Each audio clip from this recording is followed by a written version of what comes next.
ગીર ગઢડા તાલુકાના પાડાપાદર ગામે ચેકડેમ કમ કોઝવેનું ખાતમુહૂર્ત યોજાયું। ગીર ગઢડા તાલુકાના પડાપાદર ગામે construction of Padapadar check dam cum causeway on river Raval યોજનાનું ખાતમુહૂર્ત વિધિવત રીતે કરવામાં આવ્યું હતું। અંદાજે ₹2 કરોડ 12 લાખના ખર્ચે તૈયાર થનાર આ ચેકડેમ કમ કોઝવેનું ખાતમુહૂર્ત સાંસદ રાજેશભાઈ ચુડાસમા અને ધારાસભ્ય કાળુભાઈ રાઠોડના હસ્તે કરવામાં આવ્યું હતું।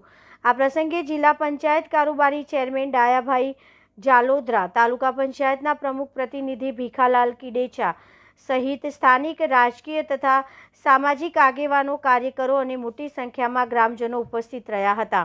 આ ચેકડેમ કમ કોઝવે બનતા વિસ્તારના ખેડૂતોને સિંચાઈ માટે પૂરતું પાણી ઉપલબ્ધ થશે અને પાણી સંચયમાં વધારો થશે, સાથે જ ગામના આવાગમન માટે પણ સુવિધામાં વધારો થવાથી ગ્રામ વિકાસને ગતિ મળશે તેવી આશા વ્યક્ત કરવામાં આવી હતી।